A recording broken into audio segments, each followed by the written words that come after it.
Hello, cozy hobby friends! I recently made this crochet capybara tissue holder. I am so excited to use this because spring is here and my allergies are in full force. Plus, I imagine taking this with me whenever I go out with my kiddo. He's a toddler, so you know that they always have runny noses. I followed a tutorial, which I will link in the description box below, and it was really easy to follow. You will be working in the round like you would with any sort of amigurumi project. Here, after building up my foundation chain, I am working double crochet into each chain all the way around. Ultimately, this creates an oval. Now we're on round 2. Since it's a small project, it was really quick and easy to make. But for me, quick still means a couple of hours. I don't crochet very quickly, and that is totally fine by me because I found that when I do, I often miscount stitches. So take your time with this, crochet along with me or with a tutorial, and pop on a nice relaxing TV show to watch in the background. For me, that is Schitt's Creek right now. This is my second time watching it, and I am realizing that it is now one of my comfort shows. So at the end of the day, I am very excited to go back to working on my craft projects and watching a cozy show. Now I'm about halfway done with round 3. Like I said, I am not a very fast crocheter. Can anybody else relate? Okay, here we are building up round 4. In total, there are only 5 rounds per side. We start off by making the back side, and the pattern is very similar for when you get to the front. So hopefully you'll feel more comfortable and familiar when working on the front side after. Alright, here we are about halfway done with round 4.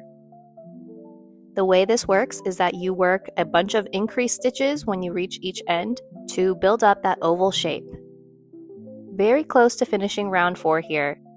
Just a couple more double crochet increases. Do you guys like to multitask when you are crocheting? Let me know what podcast or show you are putting on in the background.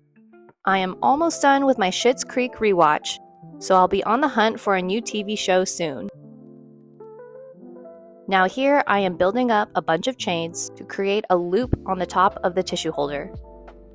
This is what you will use to attach your holder to a bag or a keychain. Another view of me crocheting the chains from the top. Once done with all the chains, you will slip stitch into that first chain to create this loop.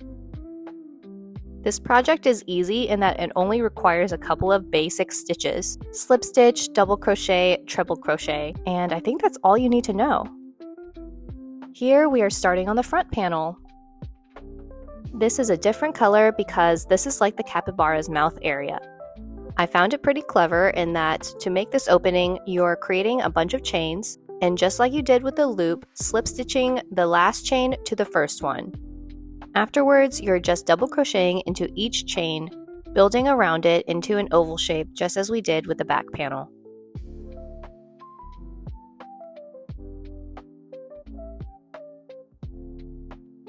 Once again, I am actually following the pattern from the back panel here in the front panel. So I found that the second time around, I was able to crochet more quickly because I was already familiar with the pattern. The way you close each round is by slip stitching the last stitch into the first one, just as I've shown here. Now I am working up round 4. It is the same pattern as the front panel. There are only a total of 5 rounds, so we are almost done. Just a few more double crochet for round 4, and then we will make double crochet increase stitches towards the end to fill out the oval shape. I enjoy this project because it was small and could be done quickly. Plus, I can use it in the end. Here I'm working on some chains that will create a loop on the front panel. At first I wasn't sure what this loop was for, but then it became apparent to me that this is how you close the pouch. You pull the longer loop from the back panel through the smaller one in the front. Now I have finally reached the point where I can crochet the 2 panels together. Good news for those of you who don't like to sew, there is no sewing required in this project. The 2 panels are joined together using slip stitches. Now we get to make the cute little ears, which is just a series of double and treble crochet.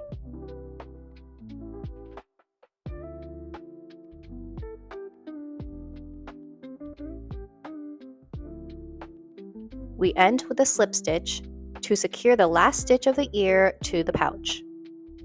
A nice little trick here to minimize weaving in ends is to carry the loose yarn with you as you crochet. I don't do this very often, but in the video tutorial they recommended that you do it, and it definitely saved me a lot of time.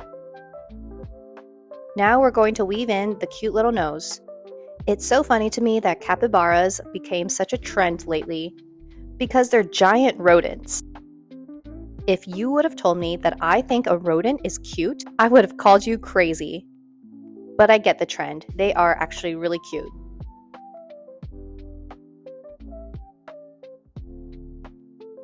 Okay, the nose is on. Time to move on to the eyes. The eyes are also really easy to make. They are just 2 slits. The hardest part is just figuring out where you want to put them.